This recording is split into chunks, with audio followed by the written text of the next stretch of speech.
Assalamualaikum warahmatullahi wabarakatuh.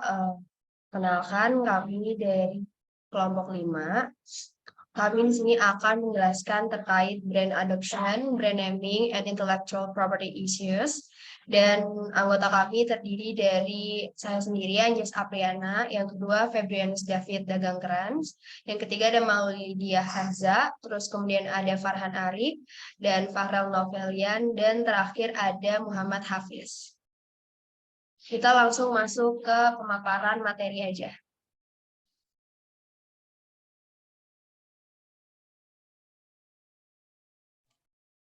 Oke, di sini pembahasan pertama kita adalah brand adoption. Apa itu brand adoption? Brand adoption adalah adopsi brand merupakan tahap konsumen berdasarkan evaluasinya selama mencoba produk dan merasakan hasilnya yang akan memutuskan menggunakan produk jika ternyata produk baru dinilai sesuai dengan harapan dan keinginannya. Atau secara mudahnya, brand adoption adalah proses tahap demi tahap seseorang mengambil keputusan terhadap suatu produk, apakah dia akan menerima produk tersebut atau menolaknya. Oke, next. Proses adopsi produk terdiri dari 5 tahap. Menurut Roger, ada beberapa yang bilang 6 tahap, tapi di sini yang kita ambil hanya 5 tahap. Yang pertama ada produk awareness, kemudian interest, ketiga evaluation, yang keempat trial, dan kelima adoption. Bicara tentang awareness, kita ambil contoh misalnya smartphone. Konsumen pertama kali menjadi berpengetahuan tentang smartphone secara baik, produk yang baik secara pasif atau melalui pencarian yang aktif yang mereka lakukan. Kemudian selanjutnya interest. Mereka berusaha memperoleh lebih banyak rincian tentang produk, baik itu melalui internet ataupun melalui orang lain agar mengetahui produk yang dia inginkan. Kemudian selanjutnya masuk ke tahap evaluasi. Konsumen menilai apakah produk tersebut memenuhi kebutuhan yang mereka butuhkan atau tidak. Jika tidak, mungkin mereka akan mencari informasi kembali. Kemudian selanjutnya masuk ke tahap uji coba atau trial. Konsumen mencoba produk tersebut agar meminimalisir risiko dengan cara langsung datang ke tempatnya, atau zaman sekarang bisa juga melalui website. Kita lihat bisa dilihat secara 3D handphonenya, itu seperti di beberapa website yang menyediakan berita tentang handphone. Kemudian yang terakhir ada produk adoption. Nah, ini adalah tahap final di mana konsumen mengambil keputusan apakah ia akan mengambil produk tersebut atau menolaknya. Dan faktor-faktor pendukung dari adopsi produk ini adalah konsumen dapat melalui proses evaluasi ulang yang dapat menyebabkan kepuasan atau ketidakpuasan sehingga tidak berlanjut pada percobaan atau adopsi. Dan kepentingan adopsi tersebut relatif dari setiap tahap dapat bervariasi sesuai dengan kebaruan dari produk, pengaruh budaya, dan faktor pribadi seperti keengganan risiko. Kemudian saluran komunikasi yang berbeda mungkin memiliki pengaruh yang berbeda-beda juga dalam masing-masing tahapan.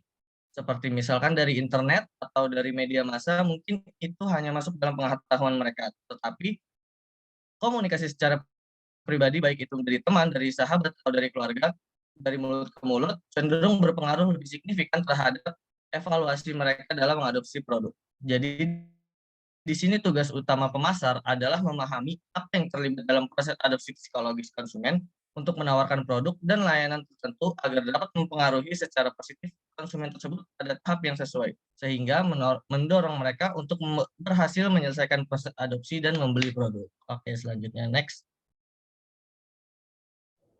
Oke, selanjutnya ada brand naming. Sebelumnya apa sih itu brand naming? Perlu kita ketahui, brand naming itu proses mengidentifikasi nama yang layak untuk sebuah merek atau perusahaan atau layanan jasa. Nah, proses penamaan merek ini meliputi penelitian dan pemeriksaan merek dagang untuk memastikan nama yang akan kita pakai itu tersedia dari sudut pandang hukum. Efek dari brand adalah sebagai berikut.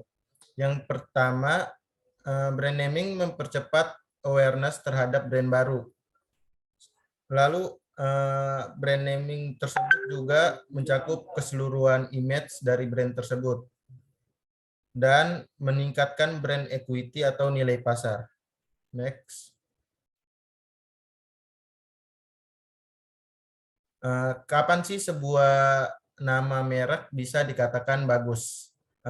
Merek bisa dikatakan bagus jika merek mudah dibaca, diucapkan, dan tidak asing di telinga masyarakat. Lalu nama merek tersebut juga singkat dan mudah diingat, lalu khas, menarik, dan berbeda dengan yang lainnya. Selanjutnya, kompatibel dengan image brand dan desain produk atau packaging dari produk yang akan disediakan oleh brand tersebut. Contohnya kayak nama Gojek, kalau kita dengar Gojek itu kayak langsung kepikiran itu aplikasi untuk ojek online gitu. Next.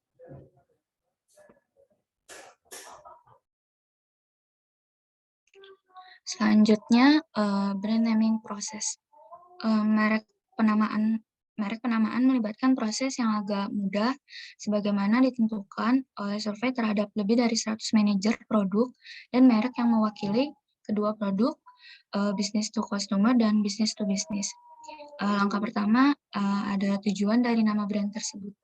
Seperti dengan semua keputusan manajerial, langkah awal adalah untuk mengidentifikasi tujuan yang akan dicapai. Selanjutnya, langkah kedua, menciptakan kandidat nama-nama brand. Calon nama merek sering dipilih menggunakan latihan berpikir, kreatif, dan sesi brainstorming. Perusahaan sering menggunakan jasa konsultan penamaan untuk menghasilkan nama-nama calon merek yang bagus. Selanjutnya langkah ketiga, evaluasi nama kandidat dan menyeleksi. Banyak nama-nama yang dihasilkan dievaluasi menggunakan kriteria seperti relevansi dengan kategori produk, favorability, asosiasi, disulap dengan nama, dan di atas semua branding. Langkah keempat, pemilihan nama brand yang paling baik.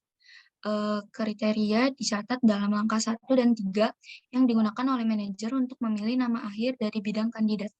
Langkah kelima, mendaftarkan trademark. Sebagian besar perusahaan mengajukan permohonan pendaftaran merek dagang. Beberapa perusahaan hanya mengajukan nama tanggal untuk regulasi, sedangkan yang lain mengirimkan beberapa nama, rata-rata 5 nama. Next. Selanjutnya, ide untuk perusahaan baru, produk, layanan, lahir. Yang kedua, rencananya. Apa, mengapa, bagaimana, dan siapa, nilai misi, dan lainnya. Yang ketiga, ide nama inspiratif, aspiratif, kuat, relevan, dan mudah diingat. Yang keempat, nama maju, jelas, nama bisnis, URL, tagline, dan gambaran verifikasi apakah mereka dapat memiliki dan tersedia. Yang kelima, identitas merek, logo, manual, branding, dan collateral.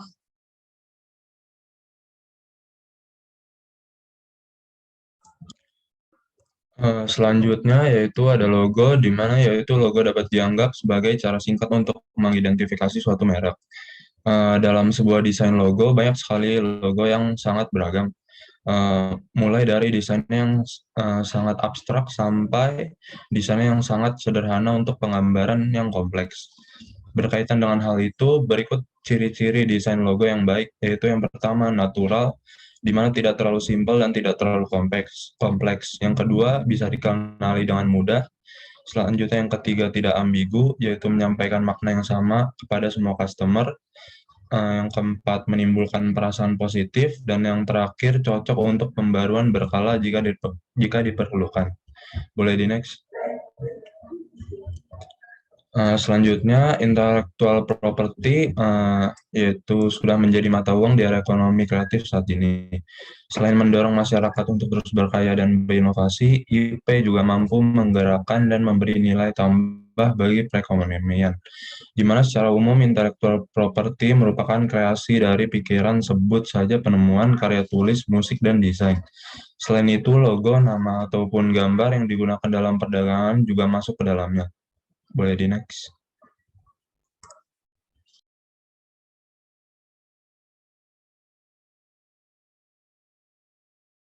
Oke, selanjutnya ini adalah apa aja sih yang termasuk intellectual property.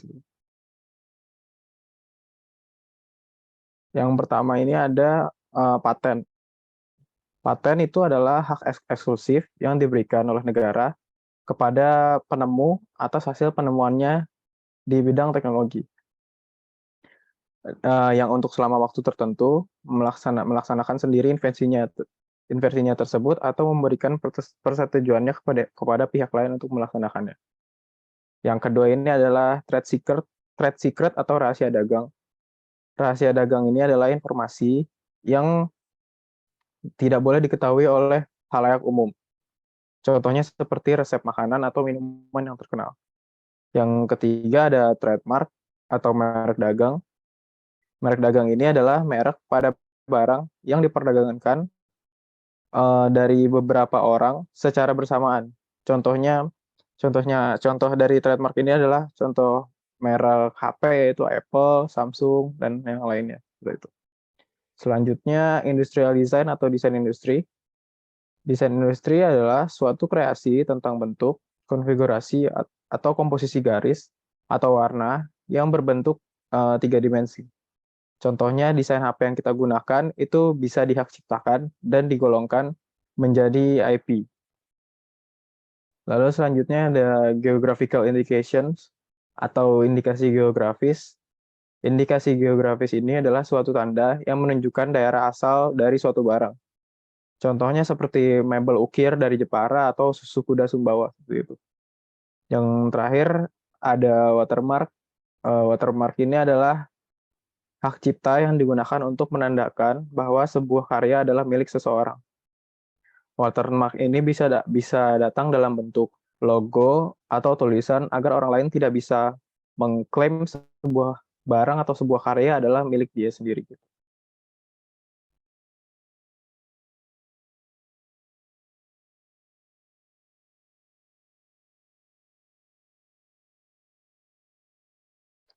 Ya, itu tadi adalah pemaparan dari kelompok kami. Untuk sesi tanya jawab bisa langsung ke sesi diskusi. Atas perhatiannya kami ucapkan terima kasih.